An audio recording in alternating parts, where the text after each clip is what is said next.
অনেক ছোট বড় রাজনৈতিক দল আছে, প্রত্যেককে নিয়ে যারা অবিজেপি তৃণমূল যারা অবস্থান রাখছে এবং সেকুলার মাইন্ডে যারা চলে তাদেরকে ঐক্যবদ্ধ করার চেষ্টা করছি।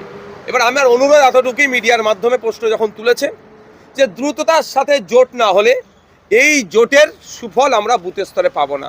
শুধু এই শহরের রাজ্য নেতৃত্বদের মধ্যে হয়তো জোট থাকবে। যদি আমরা দ্রুততার সাথে জোটটা ঘোষণা করতে পারি তাহলে ইম্প্যাক্ট আমরা বুথ স্তরে পৌঁছাতে পারবো। আমরা চাই জোটের যদি সুফল পেতে চাই তাহলে আমাদের কাজই হবে বুথ স্তর থেকে এই জোটটাকে তুলে নিয়ে আসা। সে বাংলার সংখ্যালঘু সমাজের মানুষ সংখ্যাগরিষ্ঠ ভোট দিয়েছিল তৃণমূলকে বিজেপি এবং সাম্প্রদায়িক শক্তির হাত থেকে বাঁচার জন্য। তাহলে তৃণমূলকে ভোট দিয়ে ক্ষমতায় নিয়েছে, লাভটা কি হলো?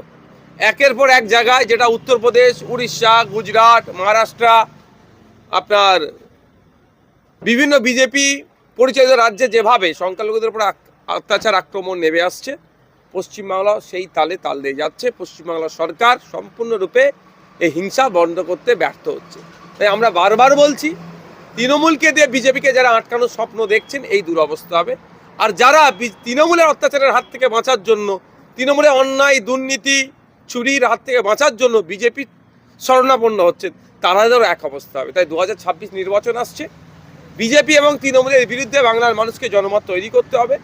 এক শক্তি যেটা আমরা নিয়ে আসতে চলেছি, যে শক্তির কাজই হবে এই সাম্প্রদায়িক শক্তিকে যেমন প্রতিহত করা, সাথে সাথে শিক্ষা, স্বাস্থ্য, কর্মসংস্থানের মতো ব্যবস্থা, গুরুত্বপূর্ণ ব্যবস্থার প্রতি সুনজর দেওয়া। শুভেন্দু অধিকারী বলেছেন যে আমি হিন্দুদের ভোটে আমরা জিতেছি, বিধায়করা বিজেপি তারা কিন্তু সেই কথা রেখেছে, হিন্দুদের কোনো কিছু হলে তাদের পাশে, হিন্দু ভাইদের পাশে শুভেন্দু অধিকারী দাঁড়িয়েছে। কিন্তু তৃণমূলের যারা মুসলিম ভোটে জেতা, যারা এমপি এমএলএ আছে 42-43 জন, তারা কিন্তু মুসলিমরা হিন্দুদের ভোটে পাশে দাঁড়াচ্ছে না। তখন বারবার কথা বলি যে এই দলগুলো বর্ণবাদী দ্বারা পরিচালিত, এই দলগুলোকে কন্ট্রোল করে যারা বর্ণবাদী মানসিকতা নিয়ে চলে।